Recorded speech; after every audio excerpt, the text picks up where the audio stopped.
time All-Star. I got that right. And a true legend of the Miami Heat. Please welcome to the show one of my dear friends, Dwyane Wade. On today's show, where we're drinking. I want you to say it though, D Wade. You said Yes, your sir. Chenin Blanc, your Chenin Blanc, Yeah, we're doing three by way Chenin 2020. Blanc. Yep, 2020. So before first of all, let's cheers. Cheers. Thank you, man. Cheers to you, Rubbing brother. and what's in your glass. Yes, Indeed. sir. Um, now let's talk about exactly what we're drinking, and I'll let you get into the details on that. So right now, man, and first of all, let me say, I've been waiting for this call. I've been waiting for my opportunity to get on on the show. So I appreciate this, man. But today with me, I brought my 2020 Chenin Blanc. Everybody get a chance to see my beautiful label right here. It's called Three by Wade.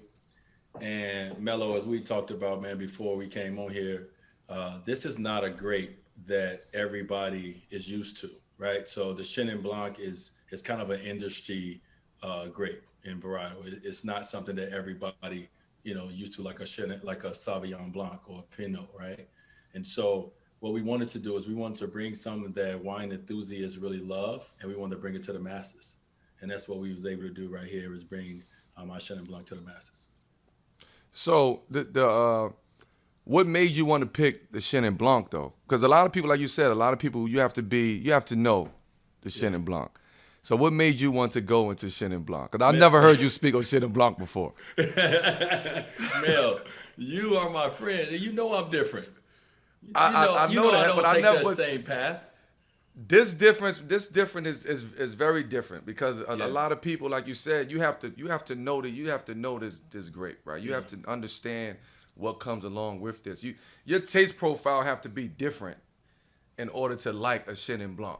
So yes. explain to the people why exactly you wanted to tap into the Chenin Blanc. Well, first of all, to understand my wine brand, I want you guys to know that one thing that I understand is teamwork. Whether I'm playing sports or anything in Right. business, I work very close with a team. And so when I wanted to enter this industry in 2014, I found who I felt was the best partner for me was the Paul Meyer wine brand. If anybody know anything about Jason Paul Meyer, Wayfair, all these amazing wines, this come from the same family that makes my wines. So I knew I didn't know everything, Mel. When you taught me so much about wine. I didn't even drink wine when we first met. Right. And so I needed to partner up with the right group and the right individuals, and I was able to do that, partner up with the Palmeyer family. So because of that, they've been in the wine business for over 40 years, and when we started to talk about the Way brand and wanted to differentiate ourselves from other brands, what can we go do? And the Chenin Blanc was a part of that conversation. Was all the things I talked about. So explain to the people where's it from and where's it from and what does that mean? So my wines is created in Yes. Napa Valley. Yes. And a lot of people always ask me, say, D, do you have a tasting room? No, I do not have a tasting room. I'm a very small brand right now. We've been around since 2014. But what we do, because of the relationships of Paul Meyer that we have, we're able to source our grapes from different places in Napa Valley. So a lot of our wine come from Oakville. If anybody know anything about Oakville grapes and that whole place, that's like grade A in Napa Valley. And so we're able to source our grapes from some of the best grape growers in the world. So and we're gonna get to that. So let's get to like some current events because we know and we got to bring the audience. I want to really bring the audience into Wade Sellers, right? And just the thought process behind that. Yes. Why you wanted to create Wade Sellers? Why Paul Meyer out of everybody that you could have worked with? hmm Well, Mel, it's all about accessibility for our community, right? It's I didn't grow up knowing anything about wine. It wasn't a part of my community, and especially not in the way that I'm able to access it now. And so I wanted to be a tool and a platform for accessibility for my community, and that's why it goes all the way into my price points. We're trying to put amazing wine in a bottle, and we're not trying to knock you over the head while doing it, right? So my price range from $15 in my three by weight all the way up to like 35, and I think we got very good wine, especially at that price point. So I wanted to create a platform to educate our community, also to show that we can continue to go in these industries that may not look like an industry for us and be very successful, and also too just to make it accessible for everyone. So you said 2014. What I mean, we all know we love wine. We all know how we all got into wine. Yeah. Outside of me, right? Because we talk about that all the time. I hear Zoe really got you into the wine as well. How did how did that happen? And what was your first experience with drinking wine with Zoe? And Well, when I say Zoe, people, it's Alonzo Mourning. yes, you know how our vets are, bro. You know, like we had some different kind of vets back in the day. They were older. You can't say no. You can't say no You to them. can't say no. So Zoe kept trying to push wine on me, man. And I was, Mel, you know, when we first met, I was on like Kool-Aid. I'm like, I'm a sugar. I come from the hood. I'm about that sweetness, that sugar. I ain't want no wine. That was like, especially red wine. That was like the most bitter thing I've ever had in my life. But he kept trying. And the first bottle he gave me that I tried was a bottle of Flowers. Anybody know the brand Flowers Wines? It's amazing. It's incredible. Absolutely. And Absolutely. at the time, I didn't appreciate how amazing it was. But he was the first one to give me a wine. And I said, okay, Zoe, all right, what? And then he started, you know, pulling the glass up, talking about the legs and, you know, trying to tell me how to, you know, do this. And so my vet started me into thinking about something. And then, you know, Lisa Joseph, my business manager, her and I would go out to dinners and she'll say, hey, let's have some wine. And I'm like, all right, let's take some Riesling wine because it's sweet. It's closest to the thing I know. So I was just trying to tip my toe in something that one of my vets passed down to me. So speaking of the flowers, right? Because you would say that was your first introduction to it. Yeah, that was my first. Yep. So in order to know flowers, you have to know what you're drinking, right? Yeah. You probably had no idea on what you was drinking when you was drinking the flowers. Absolutely. So now knowing what you know now and looking back, would you say that was one of the best bottles that you ever had? That Flowers? Out of all the wine you've drank since 2014 to now. well, I can't say that like at the time, right? Because I couldn't appreciate right. I'm it. saying now, looking back. But looking back, first of all, understanding what Zoe was trying to introduce me to, Exactly. I'm like, wow. You know what I mean? Like I know like when I see somebody with a bottle of flowers, when I go to a restaurant, you can order flowers out the menu. I know that it's that restaurant, right? Because once again, just like Chenin Blanc, it's not one of those things that everyone know about, and it seems very accessible to everyone. And so knowing what I know now, he was trying to put me on game, like immediately. Absolutely. Like, because you really have to know what you're drinking when you drinking flowers. right. What's your favorite wine country? Man, I love France, man. You know, we just had, I think I posted a picture. We just had about 7 bottles recently. You know what? Of course, I love Burgundy and Bordeaux. I love it. I'm actually going on a trip soon, and I'm so excited to go down there and really, really get into the culture. Hold up. So are you taking that month trip that we was talking about a couple weeks ago? Yeah. It's coming up. Like anniversary coming up. We out before the season start. All that, right? So yeah, I'm about to take my trip, man.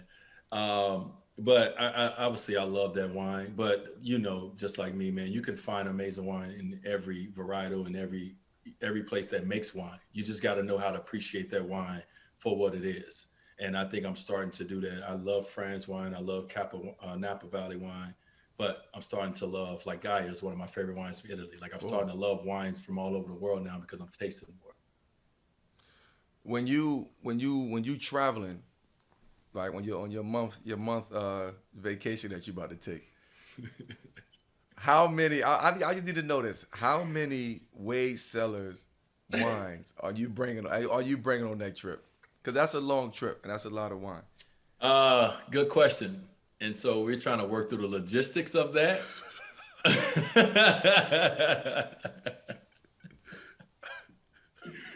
So let's just say I want to have, enough to make sure that my trip, I can enjoy some way wine. Good. We keep that in mind. Like Yeah. shipment, the shipment prices is high. The Oh shipment man, they prices is high. skyrocket, man. They skyrocket, especially right now, man, with everything going on in the world. Having to travel, having to be safe everywhere you go, having to be vaccinated, like everything that's going on in the world right now, it's even crazier, and the price is even higher to do something as simple as shipping my wine over to the places we're going. Right. So being in LA now, right? Yeah, You LA full time, right? I'm LA full time. Yep, right So now. being in LA full time, do you find it easier for you in the winemaking process, being that you're so close to Napa, Santa Barbara, like all of those, Palo, all those areas that's out that way? Do you Yeah, find it easier in the winemaking process? yeah. Paso Robles is out here Paso as well. Robles, yeah. Yeah, I do, man. And that's like I first of all, people hear that you moved to LA, they feel like I just gave up on Miami, right? I love Miami. Miami is in my heart. But in this phase of my life, LA is the next phase for me and everything that I'm trying to accomplish and do, and also my wife. And so being able to be up here and having access to all of these locations, like you said, going up to Santa Barbara, going wine tasting, going up to Paso, going wine tasting, and getting introduced to wines that I've never tasted before from that have different soil, that have different temperatures, that from all these different places and regions. So it definitely has enlightened me and opened my eyes to wine that I've never knew existed. Right. Yeah, Switching gears a bit, right? Let's talk about. We got to talk about the cube, let's right? do it, bro. Let's talk. Did you ever think I We would got host a game show, Mel? hell no, never, ever, ever, ever, ever, ever. But I always knew, and I know that you don't mind trying different shit. Like you would Yeah, try. You know what I'm saying? Even if it's yeah, if it's not cool to everybody else. Not saying that the cube is not cool, but just in general, I know yeah. you. And you would just try shit, and if it worked, it worked. It worked. Sometimes you make shit look cool. We be like, yo, what is D doing, man? Shit look cool. He the only one that can pull that shit off. So when we talk about the cube, like let's give the listeners the idea of what the cube is, how it was started, and Yeah, why you actually decided to host a show like that, a yeah, game man. show at that, a game show at that. Mel, let me start off by saying I was nervous as hell. Like I was scared, bro.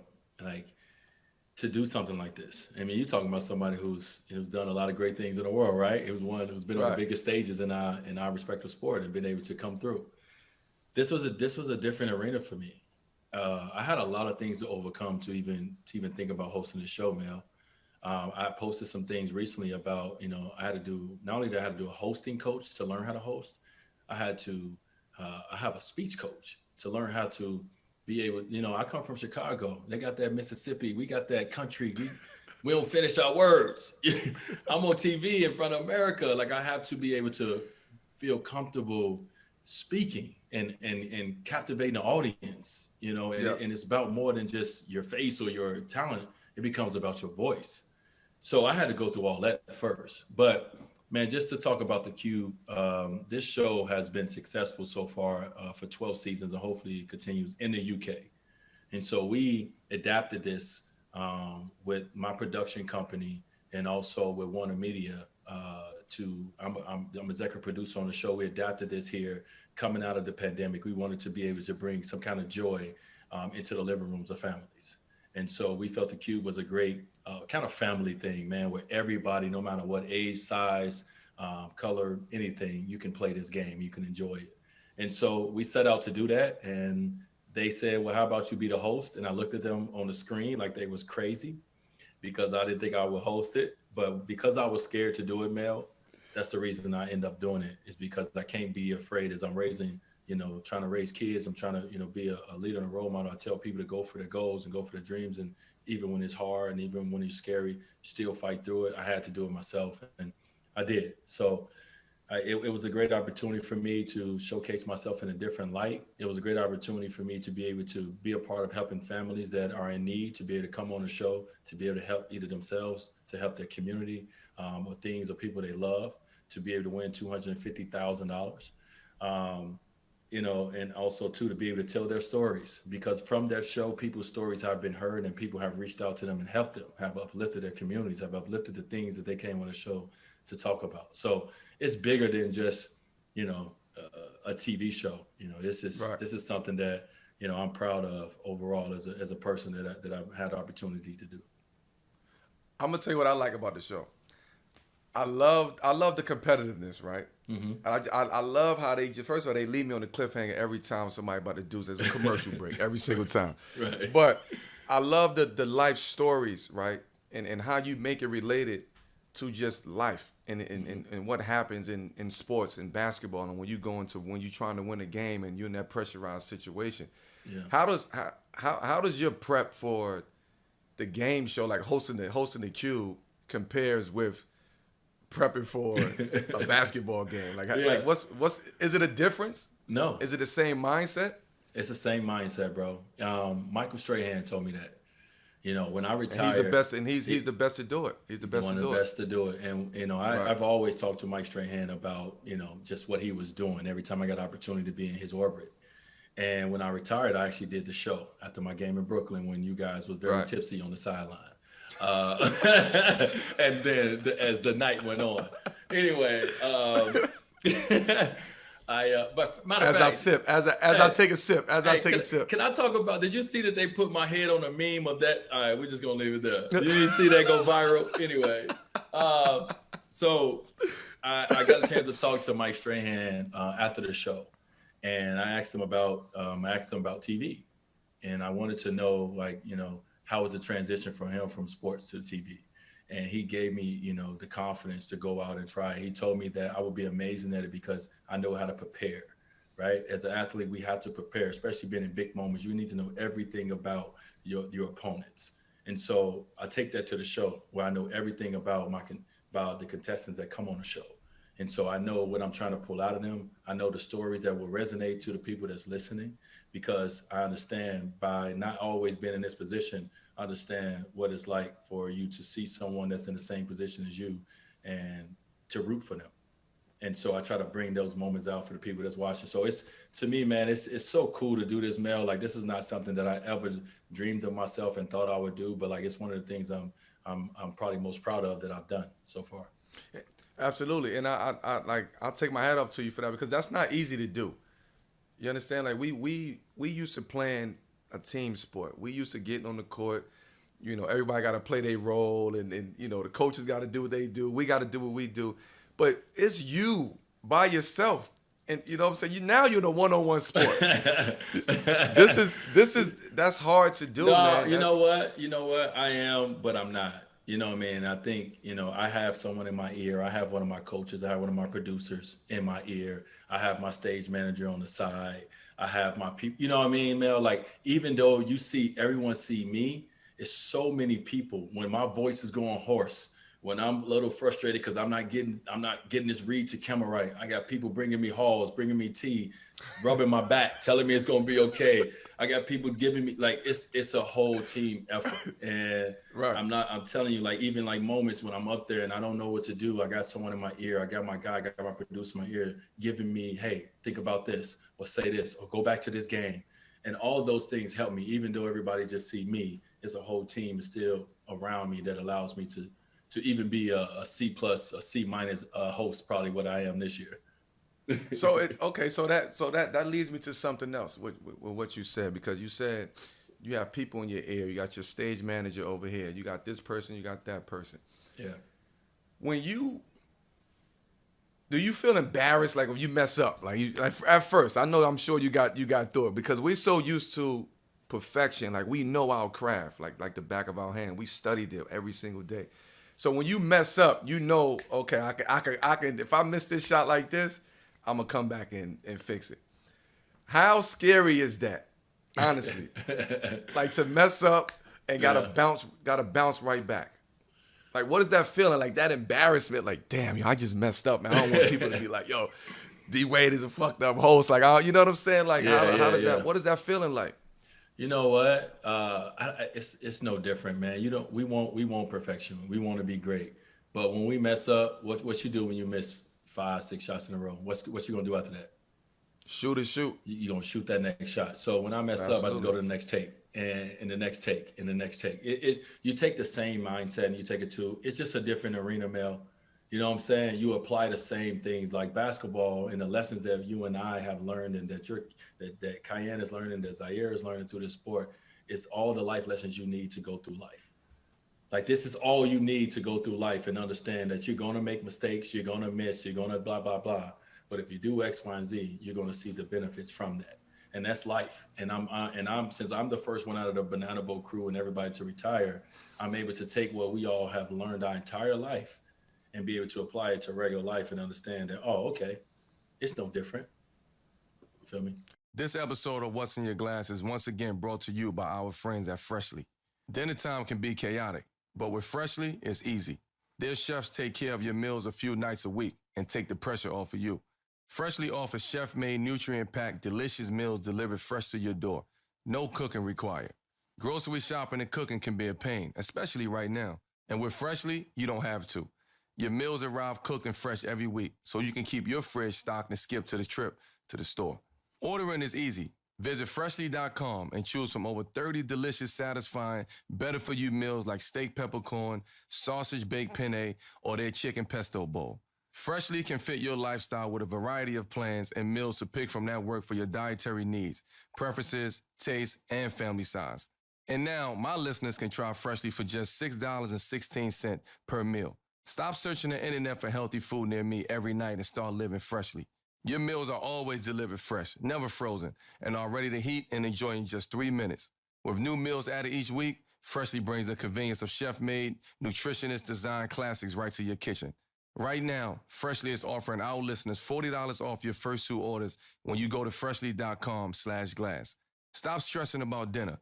Go to freshly.com/glass for $40 off your first 2 orders. That's freshly.com/glass for $40 off your first 2 orders. I want to get to another project you have going on that I know is very it's incredibly important to you. Your book, right? And it's actually called Dwyane, right? Yes. Mm-hmm. It's I want to make sure I get it right. It's set to release this November. That's the right date? November? Yeah, we release in November, yeah. Okay. My book tour will be coming in November. Oh, the book tour is coming in the winter. All right. Okay. How long was that process? Because I finished my book, as you may know. Mm-hmm. How long was your process in from start to finish, and what can all the fans expect from it? Well, I first like to say that the process is started when I entered the NBA or when I entered college or when I entered high school. Like the process of these stories that I'm telling, it's about my journey. So this started when I picked up a basketball and I decided to go down this road to one day become one of the best to play the game.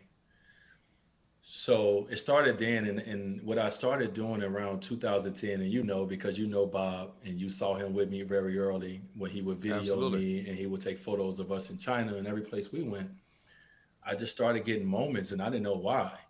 And so now I'm able to take a lot of those moments and photos, those behind the scenes moments that a lot of people haven't seen, and I'm able to put it into this coffee table book, and I'm able to give stories about those photos. And what I want my book tour to do is I want my book tour to even bring those photos to life even more and those stories to life even more. And so my book tour is not going to be just to sit behind a table and sign and go. It's going to be me narrating my own story, talking about these moments. And hopefully I get an opportunity to sit down with like Udonis and Chris Bosh and Bob, who shot these photos, and talk about these moments that's in these photos as well. You're going to be in season, so I can't get you, but you know what I mean. So for me, it's personal. I named it Dwyane because no one calls me Dwyane. Like I've always been known as either Dwyane Wade, or I've been known as D Wade, or I've been known as Flash. Dwyane is who I'm rebranding. I want everybody to get to know the new me. And as I'm going into my 40th birthday soon, I want everybody to know me and call me 40. I'm going to. Don't do that. My earbud was falling out. It was far. Don't do that, bro. No, I was trying to fix my earbud, man. Yeah, dog. I'm about to be 40 next year, January, dog. So this is the rebrand of me. All the imperfections of me. Everything is coming, but Dwyane. That's what my book will be about. So why did you think the time is now for that story? I mean, you spent 16 years in NBA, your grind and journey from Marquette, from Chicago. Why you think the time is now to tell those stories, or for people to visualize, to see it visually as opposed to reading it? Because when you see it visually, you make your own narrative of that story and what that story is. Because a picture tells 1,000 words at the end of the day. So why do you feel like right now is the time for you to tell that? Well, my career ended exactly when I actually planned it to.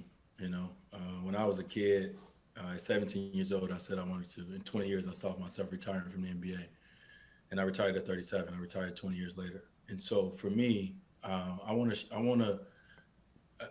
As great as those moments were, and as much as I'm going to be known about a lot of them for the rest of my life, that's not all that I am. And so I kind of want to put that past, that career, that life to the side. And this is my way of putting it to the side. It's my way of putting it together, talking about these stories and putting it here. And once I turn 40, now let me talk about the next 40 years of my life and what that's going to be about. And that's Dwyane.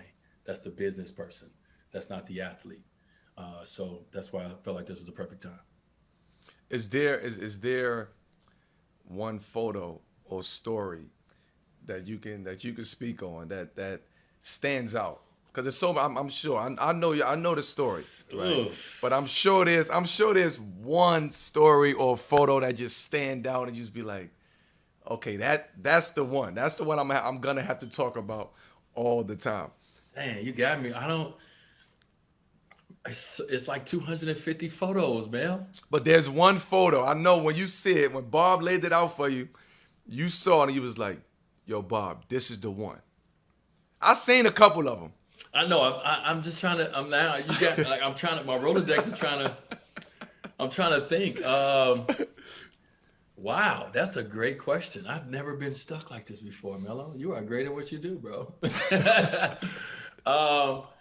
I don't know. I don't have an answer to that. I can't think of just. I mean, they all are so important that I had so many photos, and it was painfully to cut it down to 250 because I'm trying to tell my entire story, my basketball story, in 250 photos. Right. And True. So I think that's a great. You know what? That's a great question to ask me next time we do this interview together, and I've done my book tour. Well, listen, when you're on a book tour, they should ask you that question, and then you'll be prepared for that. You'll be prepared for that. Yeah, you're right. I gotta go through all my photos. You're gonna have me in the bed tonight like this, going through my photos. Telling my baby, we can't watch Virgin River tonight. We gotta. Let's since we're talking about your journey, right, and this new Dwyane and getting people to understand who Dwyane is. The next chapter in your life, the Utah Jazz is a part of that next chapter. How did that happen? Because I don't see you as anything to do with Utah Jazz. I'm gonna be honest with you. But we talk about that, right? We talk about what's next. We talk about businesses. We talk about ownership and what we're gonna bring to the game after we're done. How did that come about? First of all, the Utah Jazz opportunity. And did you have to think about it, or it was like, oh hell yeah, I'm ready to go? Well, first of all, before I got drafted, nobody seen me as a Miami Heat neither, right? It's facts. And so, in the next 40 years of my life, that's all you will remember me as is my business life. You forget about you will share my basketball life at some point. So you will at some point, Mel. You will. But for me, man, it's crazy how things have happened in my life. A lot of it and a lot of my success has happened because of relationships and taking chances and doing things a little different or trying things, right? As we talked about. Absolutely. So I was able to meet Ryan Smith. You came down, Mello blessed me at the D-Way Invitational.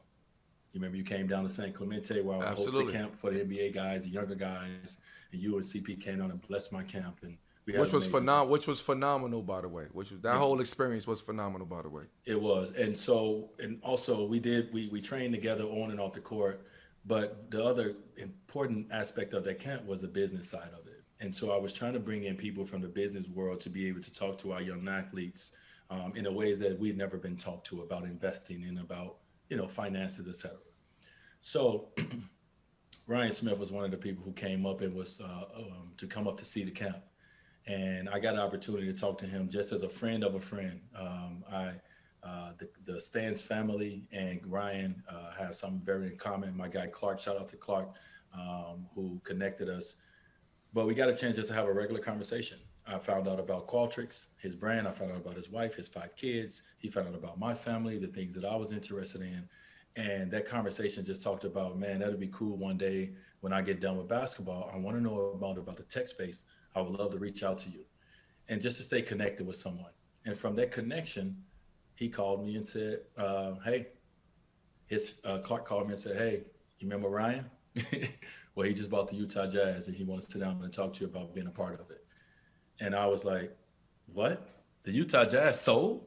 They have one ownership in their entire existence. Hey, listen, I said the same thing. Right? Yeah. I said the same thing. So I said, you must shocking. know, I said, Dwyane must know some shit that would nobody else know because Utah Jazz ain't selling to nobody. Right. So I was like, what? I didn't even believe it because the Miller family have owned the team in their entire existence. And a lot of people don't know this, have one of the top 2 or 3 winningest records in the NBA history, right? Absolutely. Of just consistent success. But also, it's Utah, and I've never been outside of the hotel, to the bus, to the arena, to the hotel. And that's what I told Ryan, because I associate Utah with what everybody in my community associates Utah with. It's just being white, and at some moments it's been seen as being racist, right? By the things that the fans have said. And so I was very honest and open with Ryan about my experience, and I'm sure other guys' experiences. And Ryan's whole thing is, yes, yes, yes, but we're going to change that. And the only way we can change that is individuals like you. I need you just as, I need you, to be able to change this as well. And these are my plans. This is my goals. And so I got a chance to sit down and talk to him as a businessman. I got a chance to meet his family and understand what he's about. And it was an unbelievable opportunity for the both of us to be able to, he's 42 years old. I'm turning 40. My other owner, Ryan Sweeney, is 41 years old. And our other owner is 41 years old, Mike Kennenbrooks. We're all young guys. We had opportunity to grow in business together, but we also got opportunity to change the culture. And that's what we're trying to do. We're trying to change the perception and the culture. And so I'm honored, man. I'm honored to be able to have a partnership with these individuals and, not be in a situation where I don't feel that, I put the less amount of money in, but they make me feel like I sit at the table with all of them whenever decisions need to be made. Absolutely. And I can tell you what, just from watching it, right? Like, even though, Utah, they've been winning, they have their own type of specific culture out there. But seeing you and with the new ownership group and seeing you courtside and seeing you at the games, it gives it something different. It gives it a different energy. It gives it a different vibe. And you can see that. So when you talk about changing the culture, that culture is already starting to shift. Granted, the team is doing well too, right? Yeah. You guys have a very good team, but you can also see just that energy and that culture. Yeah. And as time go by, they will embrace it. I know for sure Utah would embrace it. How has it been going from player to owner like that? Because that's a sick transition right there. Yeah. Because you have your mindset. You have your mindset on being a basketball player, out the game a couple years, and then you right on the other side of the business. And we've sat on the other side of the business. Yeah, it is ugly, and it can get ugly. It was ugly, right? Yeah. Right. Yeah. So when I decided to become partners in this with Ryan, I told him one thing: I'm going to be me. I'm going to be honest, and I'm going to be me. And I'm able to be that, bro. And I'm able to talk to Donovan. I'm able to talk to guys from an honest player standpoint, and also too from a person who's not on the other side. They're starting to understand the business this way. But a lot of, how it is, Mel, a lot of players don't even interact with ownership. A lot of ownership don't interact with players. You don't get an opportunity to look behind the books, and people don't talk to you like you are a business. People don't talk to you like you're a brand. They don't talk to you like you're a man. You come in sometime in this league is built on hierarchy. And so sometimes it's like, hey, they're our kids. Well, it comes a time when your kids grow up and you need to, respect them as that. If we're partners in this, which we all are, then let's all understand everything about this business and this brand that we all have a part of. And so I don't play on the court no more. But I'm excited when I see Steph Curry get 215. I'm excited when I see this person get this and that because I know the game is growing. And you know what, Mel? I'm a part of this game. I'm a part of this brand. I'm an investor in it. So I wanted to see it grow. And so my mindset now, because I get to be on that, I've now been on both sides, is not, oh, I understand one side over the other. It's how do you merge both sides and bring them together and make it a partnership and don't make it a hierarchy. Well, and I think the NBA is doing a much better job at making it more of a partnership. I think the owners are doing a better job of just keeping that open line of communication, that dialogue with their players. Like you said, for the longest, it never was that. We never spoke to our owners, and a lot of times we didn't speak to the GMs and the presidents. So now what you're seeing now is more of a partnership. Of a give and take. Okay, how can I help you? This is how you can help me. We got to keep this dialogue going. I think when you shut that off, it separates everything. The players have feelings, ownership has feelings, front office have feelings. It's just too much that's going on, and we all supposed to have one common goal. Absolutely. How can we have one common goal when there's so much separation? It's so much hierarchy in the organization. And me and Ryan has come in, and the other Ryan and Mike is like, we got to shed this. This is not how our ownership is going to look. It will not look that way. And so they come from the tech world, and that's how it is. Ain't no hierarchy in the tech world. And so we able to bring that same mindset to a organization in a state that has never been exposed to what we can expose them to. Right. Let's talk about, let's keep it on basketball a little bit. Let's talk about the Olympics, right? And just that experience, and I'm sure you've watched the games, or you watched a couple games, and you see what's going on, and just the narrative that's surrounding our Olympic team. What do you think about that team? But also, what do you think about the overall situation of the Olympics? No fans, that fan experience, as you know, Oof. That's what gives it. Like, man. It hurt me when I watched the opening ceremony and there was no fans in it. Yeah, man. Like, what is your take on that? Well, man, first of all, I got to give all those athletes over there credit, man, for going and showing up and giving everything they have to live their dreams out, bro. Like, it's no one there rooting them on. It's no one there pushing them, giving them the extra. Like, they got to really find it in the inner. And that's not easy. And so I give them a credit for that, first of all. But when it comes to the Olympic team, man, you know how it is, just like anything else. It's all about continuity. And it's hard to have continuity when you're not playing together all the time. Right. So nothing of the struggles of them offensively or defensively, that's not a surprise, because they know, just like we know, you got to get reps. You got to get reps. You got 3 guys that just left the finals and jumped on the plane, and Drew Holiday played like 30 minutes.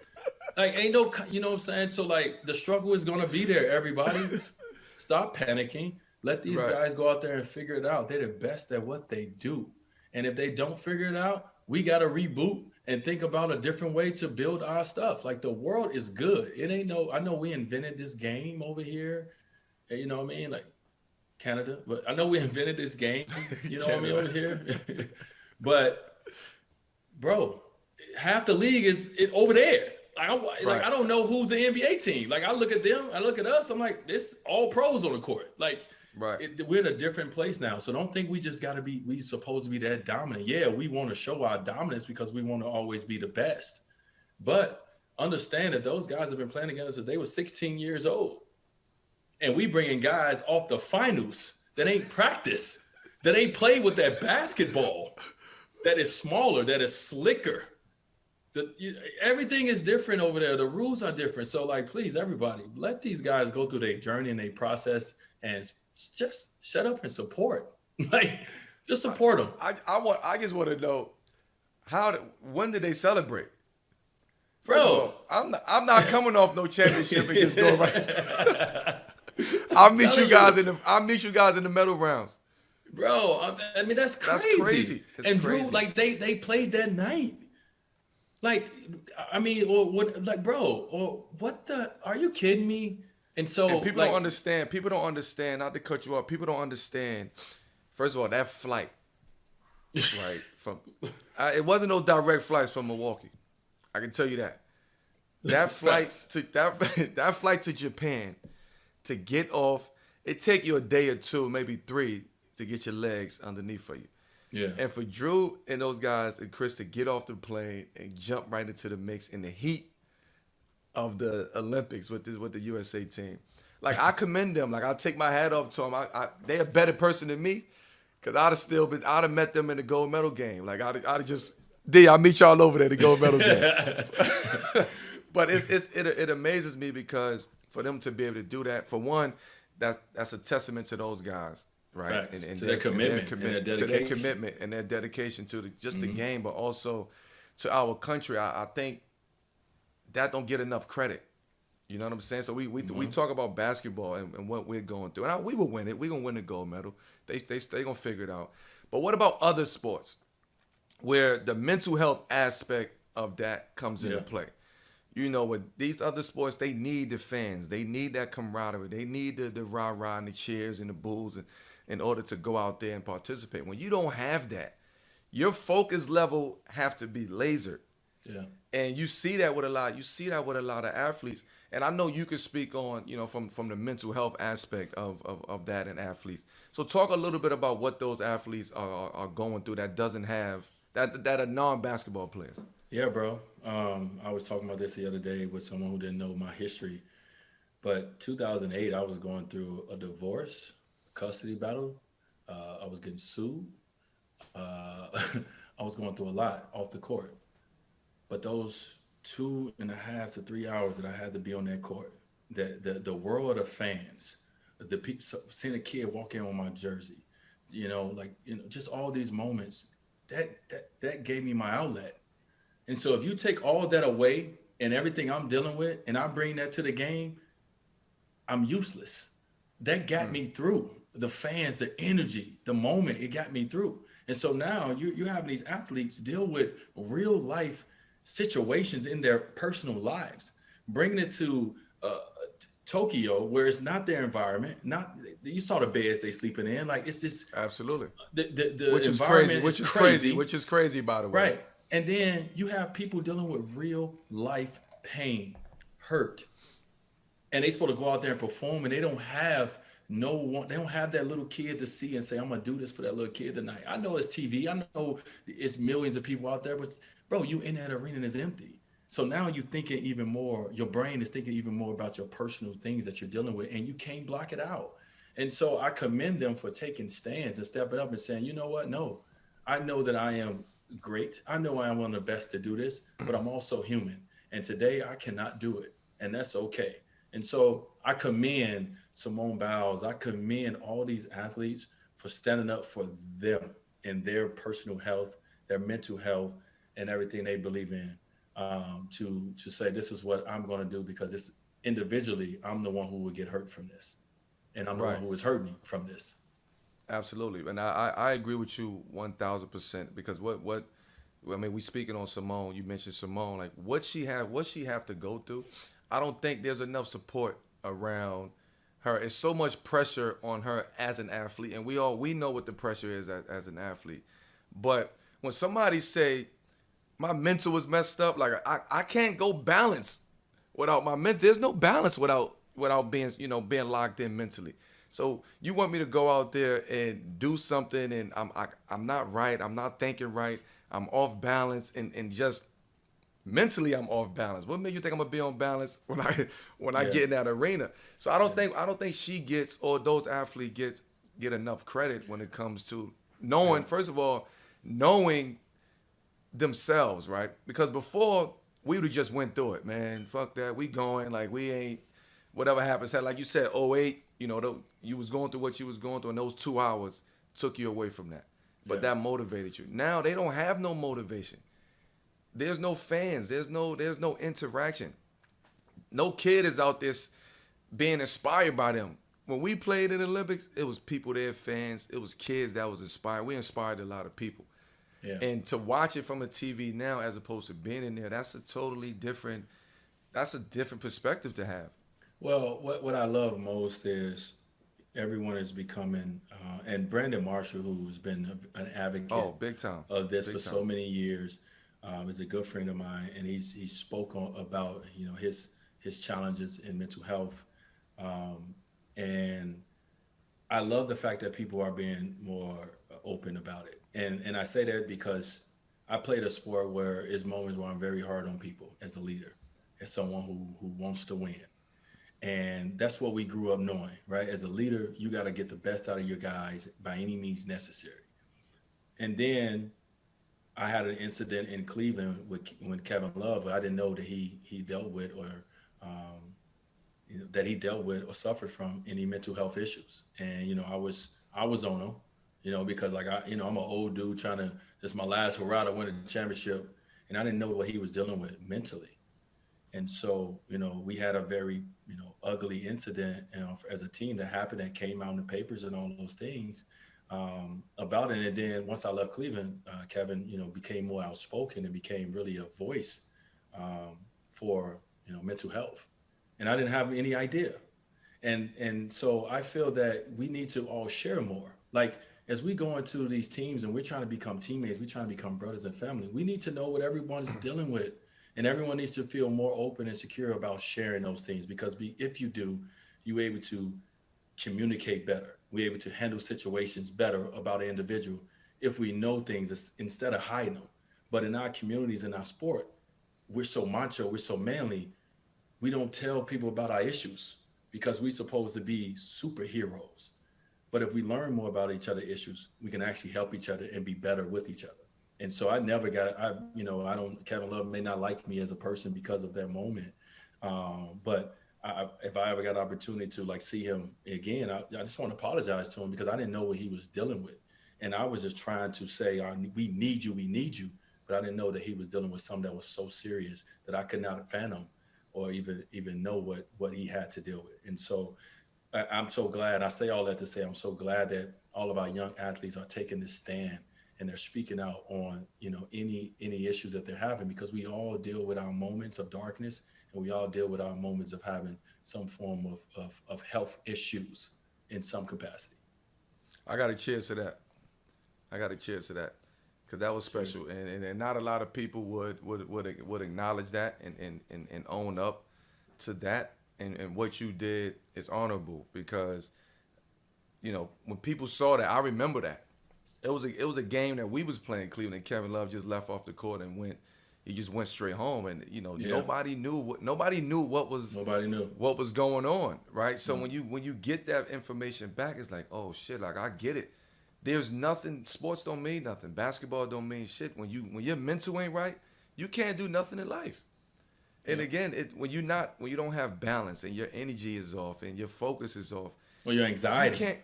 You can't get nothing accomplished. There's nothing to accomplish. So I want to commend guys like Kevin Love, DeMar DeRozan, who for forever always kept that and inside of him, and starting to now to publicly speak about the mental health aspect and depression. So I just think more people need to start talking about it and actually discussing that. So I'm glad you brought that up. But before we wrap, before the episode closes, I usually do. I'm gonna bring it all back to what's in your glass. We have a few quick fire questions for you to close out. I probably already know them. I need the people to know. What's in your glass on certain occasions, on some occasions, right? So we're gonna do some rapid fire. It doesn't have to be a label specifically, but what's your go-to when my AirPod just fell out. See, I told you them shits don't stay in my ear, man. What's your go-to when who the hell wrote this question? You just got off the banana boat and you're hitting the beach on a family vacation. First, I wasn't on the banana boat, y'all, so let me just get that. I wasn't on that boat. Gab took my spot. You got to embrace the name now, man. That's our name, bro. You got to embrace it. All right, you're right. I got to stop fighting. It just is what it is. The banana boat left me. I'll say that. but what's your go-to when, say you just got off the banana boat in the Bahamas and we're on vacation? Like my go-to wine? What's in my glass? What's your go-to wine? Am I drinking it by myself? Am I drinking it with the banana boat? I need more. What's up? Who am I drinking this wine with? Nobody never challenged me with that. You drinking it You drinking it with us. You with the crew. So if I'm with the crew, and that means that we having a vibe. I feel like I'm gonna go Penfold. Oh, I feel like I'm gonna go to okay. Penfold because I feel like we can all appreciate it, right? We can Mm, all introduce each other into these years of Penfolds. That's like, yo, this is my favorite year, 2011, 2013, okay. whatever your year is. Okay. I like where you going. I like where you I'm gonna go going. there. I'm gonna go there with us. Okay. Penfolds. Okay. You and the family say the Wades are out at a nice restaurant at dinner. Okay. What's your go-to? Me and my wife. You and your wife, the Wades. It could be your family, the mom, the dad, everybody, whoever. Okay. So I'm You gonna had a show out a beautiful little bit. you had a beautiful I'm gonna show out a you had a little bit. beautiful restaurant. Yeah. So I'm Huh? gonna show out, and I'm You gonna gonna show go out? with depending on what they have on the menu. I'm gonna go in the lane of Screaming Eagle because I want to show out. I'm gonna go in a total different way. I may go to Latosh because I want to show out. Oh, If I'm at Wally's, I oh, can show out. I can do this at okay. Wally's. Yeah, Right? you So can. like it just depends. I want to show out, so I'm gonna go show out. I'm gonna get those brands. It's like, yeah, I'm showing out. Well, you let me know when you about to show out, cause I'll be right there when you start pulling out Latasha's and shit. So you let me know. Hey, You let come me to the know that. crib. When you come to LA, come to the crib. I got something for you.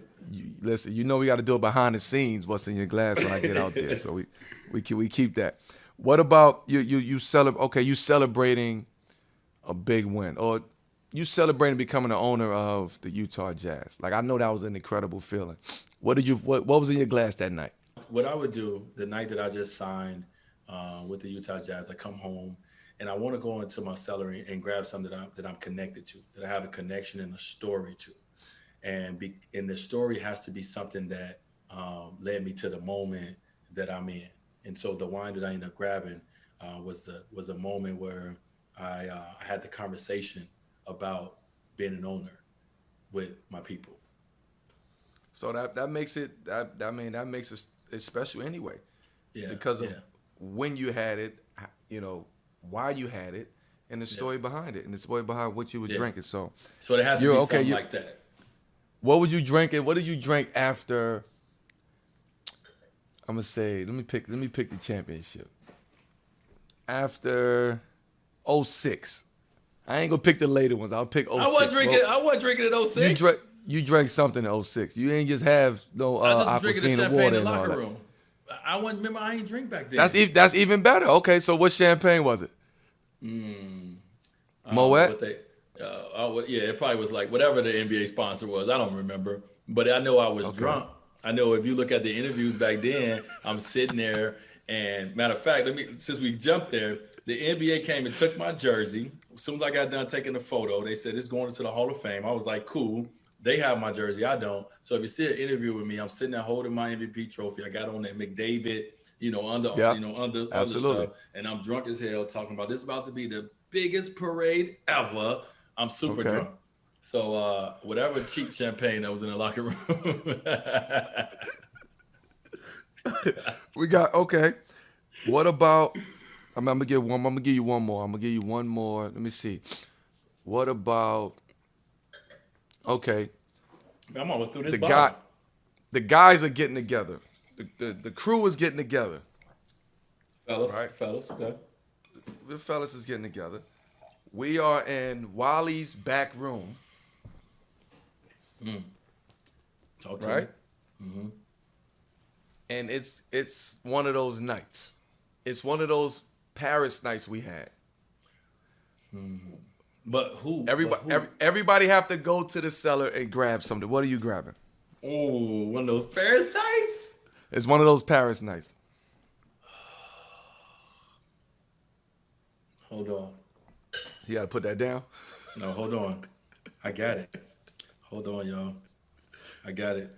Where is it? I got this shit in my phone. Oh man, I got it. I know I got it. I can't find it. I'm So sure you got it. You know what the Paris night was like. what is it? What is it? What is it? What is it? What is it? Okay, I'm trying to explain it. Mello, you know this wine. It is a white burgundy. Okay, so I'm gonna go white burgundy. All right, so Okay. take me there. You know, white burgundy is when you find a white burgundy, it's special. Okay. So I'm gonna go white burgundy, and the name of it is like it's either Lale, but it's like uh, Champon. Cham. It's like CHAMP. Oh man, Mel. Ugh. It's not a Montrachet. No, no, no. Okay. It sound like it's spelled like champion, but it's not. It's not champion. I got this shit in my phone somewhere, dog, because I've only had it Chamberlain. one. Nah, not Berlin. Um, Okay. dog, this is gonna make me mad, dog, because I've been.